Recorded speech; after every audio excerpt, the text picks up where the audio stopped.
विशाखापट्टनम के print, electronic media और photo journalist सबका मैं मेरी तरफ से और मेरी पार्टी की तरफ से आप सबका स्वागत करता हूं।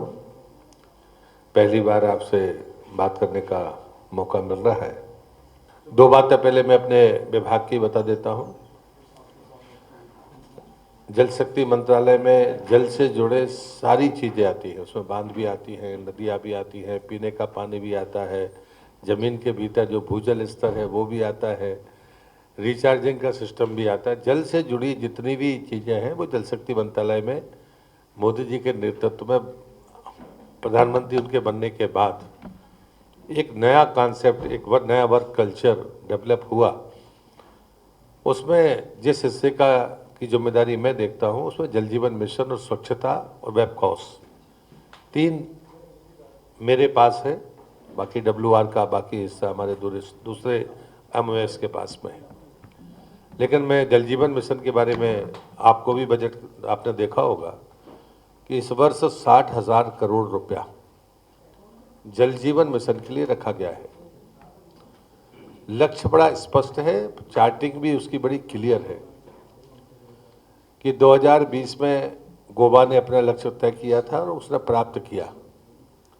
2021 में 3 UT, अंडमान निकोबार, आपका पांडिचेरी और अपना दमन दीव, उसने अपना लक्ष्य प्राप्त किया। 2 राज्य थे उसमें, तेलंगाना और हरियाणा, उसने भी अपना लक्ष्य प्राप्त किया।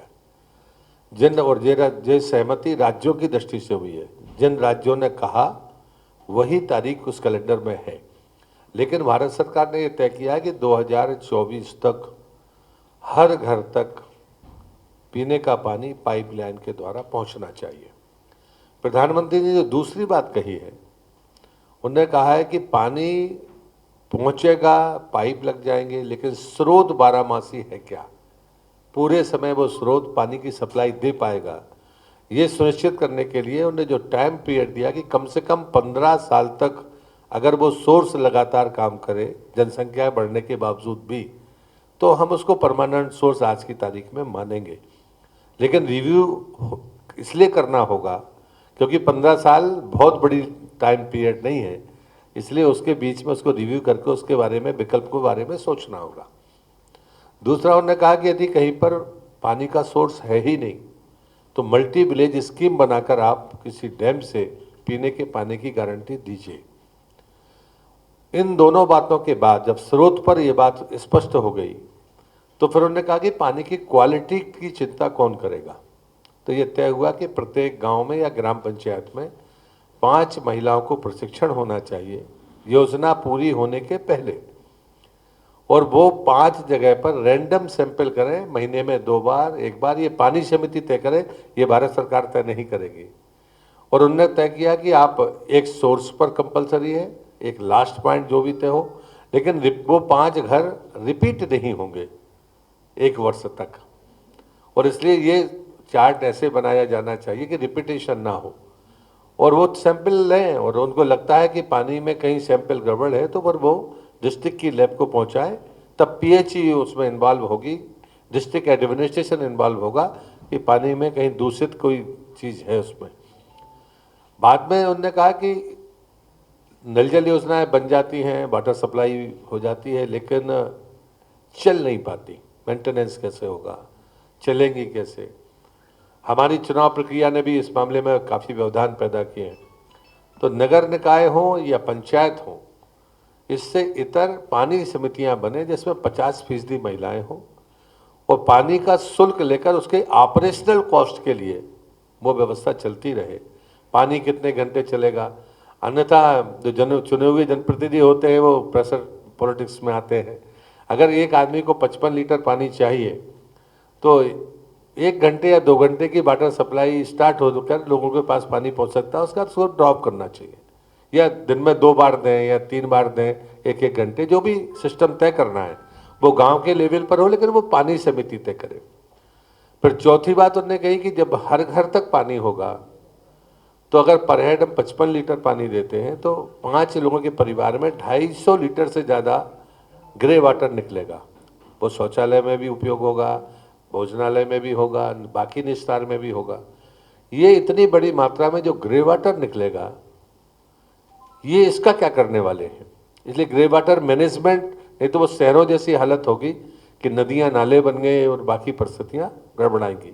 गांव में अक्सर ढाल की तरफ ही हमारा वाटर की सोर्स होता है, और इसलिए उन्होंने कहा कि ग्रे वाटर मैनेजमेंट का काम आज से ही शुरू होना चाहिए। अगर 5,000 की आबादी से ज़्यादा का गांव है तो ग्रे वाटर मैनेजमेंट पहले चरण में ही पूरा होना चाहिए इस वाटर सप्लाई के साथ। फिर उन्होंने कहा ODF प्लस स्वच्छता का अभियान भी इसी के साथ है। पानी है तो शौचालय स्वच्छ रहेगा, पानी नहीं है तो वो स्वच्छ हो नहीं सकता। तो इन दोनों को क्लब कर देखना होगा। घरों में भले शौचालय बन गए होंगे, लेकिन वो पानी तो नाली से थोड़ा नीचे ही जाएगा। तो उन्होंने कहा ODF +2 की तरफ आगे बढ़ना चाहिए। स्कूल, अस्पताल, आंगनबाड़ी, इनमें कंपलसरी जल जीवन मिशन से ही पाइपलाइन से पानी कनेक्ट किया जाए। उसके लिए सेपरेट किसी आवेदन की ज़रूरत नहीं है। अगर कहीं कोई बड़ा धार्मिक स्थान है या साप्ताहिक बाजार लगता है तो वहाँ पर भी टॉयलेट बनाकर उनको कनेक्टिविटी देने की ज़रूरत है। लेकिन कंपल्सन किया गया स्कूल, अस्पताल और आंगनबाड़ी। इसलिए जो हम आंकड़ा लेते हैं वो इनका लेते हैं, लेकिन साथ में उसमें ये भी कहा गया है कि यदि 2 स्थान ऐसे हैं जहाँ बाजार लगते हैं, साप्ताहिक बाजार जो लगते हैं, या फिर कोई बड़ा धार्मिक स्थान है जहाँ बड़ी संख्या में लोग आते हैं, तो वहाँ पब्लिक टॉयलेट होना और जल जीवन मिशन की कनेक्टिविटी वहाँ तक पानी की होनी चाहिए। ये बातें जल जीवन मिशन को लेकर है। और एक बात है कि ये 60,000 करोड़ रुपया ग्रांट नहीं है। जो राज्य जितना उपयोग करना चाहे वो कर सकता है, क्योंकि रेशो सबके अलग है। नॉर्थ ईस्ट का 90-10 है, मैदानी जो राज्य हैं उन सबके 40-60 है। तो जो रेशो है उस रेशो के मुताबिक वो अपना शेयर करें, और जितना मर्जी आए, जितने समय के पहले वो अपने टारगेट को अचीव कर सकते हैं वो कर लें। हरियाणा ने समय के पहले किया। अभी हिमाचल 2024 में लक्षित था, वो 2022 में पूरा कर रहा है। बिहार 92-93% है, जबकि वो जल जीवन मिशन का उसने पैसा नहीं लिया। तो ये चीज़ें भी हैं, ये उदाहरण भी हमारे सामने हैं कि लोगों ने किए हैं। दूसरी बात आती है फूड प्रोसेसिंग की। भारतीय खान पान, राज्यों की हमारी विभिन्नताएं हैं, उनका उसको पसंद किया जाता है, देश के भीतर भी और देश के बाहर भी। 2 चुनौतियां बड़ी थी। हमारे कंटेंट पर जाकर क्वालिटी को लेकर हम पर क्वेश्चन मार्क होता था, हाइजीनिक है कि नहीं, फैट ज़्यादा है, मीठा ज़्यादा है, कोई मिर्ची ज़्यादा खाता है, कोई कम खाता है। लेकिन इसके पैरामीटर्स के बारे में निश्चित रूप से हमारे सामने एक बड़ी चुनौती थी। और दूसरा था कि कोई भी भारतीय कंपनी खाद्य प्रसंस्करण की दुनिया में बिस्किट को छोड़कर हमारी कोई वर्ल्ड वाइज नॉन हमारी कोई कंपनी नहीं है भारतीय। प्रधानमंत्री जी की मंशा ये है कि कोई भारतीय खाद्य प्रसंस्करण की कोई भी कंपनी, कोई भी व्यापार करता हो, प्राइवेट हो, बाकी उसके बड़ी कंपनियां हो, वो उसको भारत सरकार मार्केटिंग ब्रांडिंग में 50% की मदद करेगी। वो देश में जाकर भारतीय खान पान के बारे में अपने ब्रांड को दुनिया के ब्रांड के सामने मुकाबले खड़ा करे। और दूसरी बात थी कि क्वालिटी कंट्रोल, और इसलिए लैब्स को पैसा देने का काम शुरू किया। इंडिविजुअल कोई लगाए, कोई संस्था लगाए, हम पैसा देते हैं फूड प्रोसेसिंग में, स्वयं सरकार कुछ नहीं करती है। हम किसान को भी पैसा देते हैं, FPO, सोसाइटी, समूह, इनको भी पैसा देते हैं, उद्योगपति को भी पैसा देते हैं। पॉलिसी बड़ी क्लियर है कि आप देश का नाम ऊपर बढ़ाइए, लेकिन क्वालिटी से समझौता मत करिए। और इसलिए एक लैब को मैं अभी देख के आया हूँ, उसको हमने 2.91 करोड़ दिए थे, 20 में सैंक्शन हुआ था, अभी उनने इंस्टॉल 2022 में कर लिया। मैं आज देख कर आया हूँ। और साथ में प्रधानमंत्री जी ने कहा कि देश में मैपिंग करिए, जो हमारे क्लस्टर्स हैं, mega food park, mini food park, या कोई इंडस्ट्रियल एरिया है स्टेट का, वहाँ तो कंपलसरी होना ही चाहिए। लेकिन अब क्राफ्ट पैटर्न बदल रहा है। लोग अपनी छोटी इंडस्ट्री कहीं लगाते हैं तो वो फूड का सैंपल 3 घंटे से ज़्यादा का समय उसको ना लगे, नहीं तो उसके कंटेंट बदलेंगे अगर हवाई व्यवस्थाएं नहीं है तो इसलिए लैब की मैपिंग हो रही है कि जहाँ जो वैक्यूम प्लेसेस होंगे वहाँ हम प्रमोट कर रहे हैं कि कोई प्राइवेट आदमी भी तैयार होगा, क्योंकि एक बड़ी चुनौती है कि अगर उसको 100 से कम सैंपल मिलेंगे तो उसका सर्वाइवल नहीं है। कोई भी लैब लगा तो लेगा, उसकी कॉस्टिंग बहुत है फूड प्रोसेसिंग लैब्स की, लेकिन उस सब के बावजूद भी कोई वैक्यूम प्लेस ना रहे, ये लक्ष्य भारत सरकार का है। इस बजट में 137% बजट फूड प्रोसेसिंग मंत्रालय का बढ़ा है। और हमारी दो बड़ी पसंदीदा स्कीम्स हैं, एक प्रधानमंत्री किसान संपदा योजना और PMFME। प्रधानमंत्री किसान संपदा योजना में 7 कंपोनेंट थे, इसमें मेगा फूड पार्क आपके यहाँ पर 3 हैं, कंप्लीट एक भी नहीं है। ये सब पहले की चलती हुई योजनाएं हैं।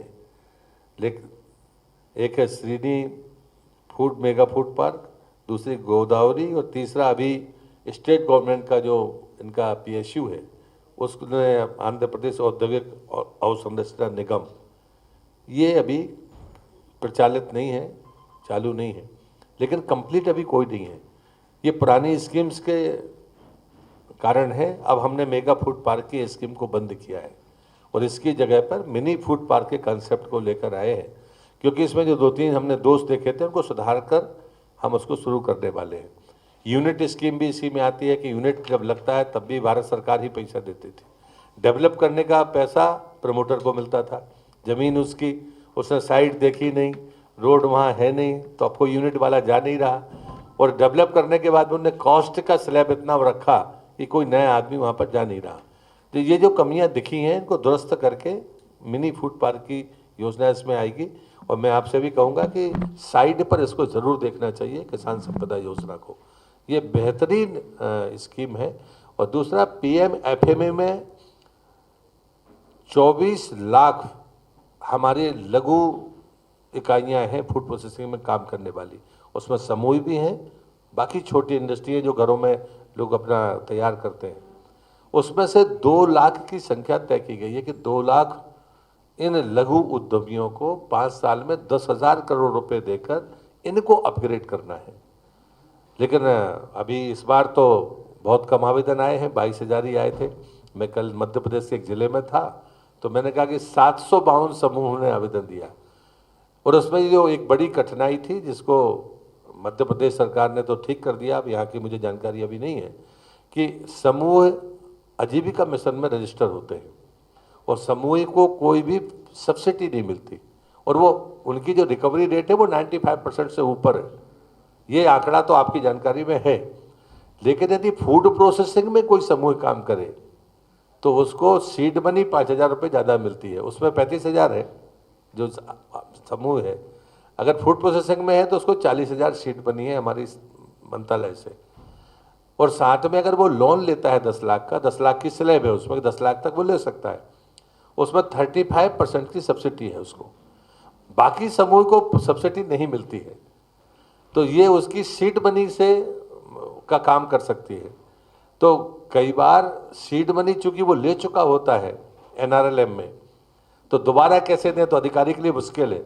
तो हमने हमारे यहाँ सिंपल सर्कुलर से काम चलाया कि अगर किसी ने सीड मनी ले ली तो आप उसको 40,000 मत देना, 35 में वो संतुष्ट रहेगा, लेकिन आप उसको कन्वर्सन का मौका दीजिए। अगर वो फूड प्रोसेसिंग में काम करना चाहता है और उसमें आगे बढ़ता है तो जब वो बैंक में लोन लेने के लिए जाएगा तो उसको 35% की सब्सिडी का लाभ मिलेगा। और उसकी चूंकि वित्तीय साक्षरता अच्छी है और उसका जो रिकवरी रेट है वो 95% है, तो वो उसका भी भला होगा और समाज का भी भला होगा। तो ये कन्वर्सन उसमें हुआ है, पर ये बड़ा आंकड़ा है और बहुत जल्दी आप जैसे आप लोगों की भी जानकारी में होगा। मुझे लगता है कि इन चीज़ों को प्रचारित करने की ज़रूरत है और जो छोटे छोटे कंप्लायंस हैं या गैप्स हैं इनको ख़त्म करने की ज़रूरत है। तो प्रधानमंत्री ने बड़े साफ शब्दों में कहा है जितना जल्दी हो सके कंप्लायंस को कम करिए। मैं आपको भी निवेदन करता हूं, यदि आपको कोई सुझाव आपके ध्यान में आता है, आप पत्रकारिता इस क्षेत्र में काम करते हैं, 10 जगह पर जाते हैं, आपको लगता है कि ये नियम इसमें आड़े आ रहा है, आप मुझे डायरेक्ट मुझे भेजिए और हमें लगेगा कि ये सबके लिए भला हो सकता है। कंप्लायंस को कम करना इस देश की सबसे बड़ी ज़रूरत है। अन्यथा भारत का खान पान दुनिया में इतना पसंद है जिसकी कोई कल्पना नहीं कर सकता, लेकिन गुणवत्ता और मार्केटिंग ब्रांडिंग की कमी के कारण हम यहाँ पर हैं। लेकिन मुझे प्रधानमंत्री के नेतृत्व में दोनों इन विभागों में जितनी जानकारी मुझे देनी थी मैंने आपको दी है। आप कोई चीज़ पूछेंगे तो मुझे बताइए। एक आंकड़ा जल जीवन मिशन का जरूर यहाँ का, वो आपके पास भी होगा, तो आप हमारी साइट है जो हर दिन अपडेट होती है और राज्य ही आंकड़े डालते हैं। इस पोर्टल पर आप कभी भी जाएंगे तो स्टेट में जा सकते हैं, स्टेट के नीचे जिले में जा सकते हैं, जिले के नीचे गांव में भी जा सकते हैं।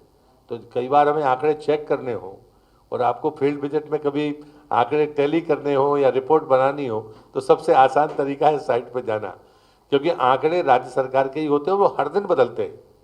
तो अभी की जो आज की मैंने अभी आंकड़ा निकाला है वो 54,56,737 है। तो जो स्टेट की हाउस होल्ड की वो है उसका ये 57% है।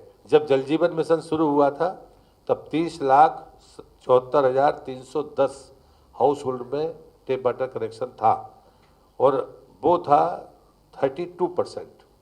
अब ये बढ़कर हो गया है 57.34%। और 2 दिन बाद आप देखेंगे तो ये आंकड़ा थोड़ा बहुत आगे बढ़ जाएगा। तो मुझे लगता है कि ये एक आंकड़ा है जो मैंने आपके ध्यान में लाया, लेकिन मैं आपसे निवेदन करूंगा कि जल जीवन मिशन की इस हर घर जल की वेबसाइट पर जाकर आप कभी भी चेक करें, और मुझे लगता है उसमें भी कोई कमी दिखती है तो आप बिल्कुल मुझे SMS करेंगे तो मैं उसको जवाब भी दूंगा, और जो अगर गड़बड़ होगी तो उसको ठीक भी करूंगा। नहीं, हमारी तरफ से कोई हर्डल्स नहीं है। जब समझौता हुआ था राज्य के उस समय, तब ये था कि 100% ग्रांट बांध बनाने की और सिंचाई की जितना भी सिस्टम खड़ा करना है उसके लिए भारत सरकार को पैसा देना है। ये भी तय था कि वो 13-14 वर्ष की जो कीमत है उसके आधार पर उस प्रोजेक्ट का पैसा मिलेगा। लेकिन अब उसके बाद काम में जो गति होनी थी वो नहीं हुई, चीज़ें आगे बढ़ती गई, तो जो कास्ट है वो बढ़ गई है। इस बात को लेकर राज्य ने कहा है कि साहब वो कास्ट बढ़ गई है, जो भी एजेंसी होगी। दूसरा, कुछ एडिशनल चीज़ें उसमें जोड़ने की बात की गई, बिजली पैदा करना या पेयजल की बातें करना, इस पर लेकर बातचीत हुई है। हर्डल्स नहीं है, ये नई डिमांड्स थी जो उसमें जोड़ी गई। तो कास्ट को लेकर अभी जो हमारे सचिव हैं वो उसको लेकर उनकी चेयरमैनशिप में एक कमेटी बनी है तो ये तय कर रही है। अब 2022 की कास्ट लेना तय हुआ, 2013 और 14 की कास्ट पर हम पेमेंट करेंगे, तब तो 29,000 करोड़ था। अगर आज की कास्ट आप देखेंगे तो देरी जब होती है तो कॉस्ट तो बढ़ती है। तो इन बातों को लेकर सचिव के स्तर पर एक कमेटी है जो अभी इस पर बैठ रही है, कोई ना कोई उसका रास्ता निकलेगा।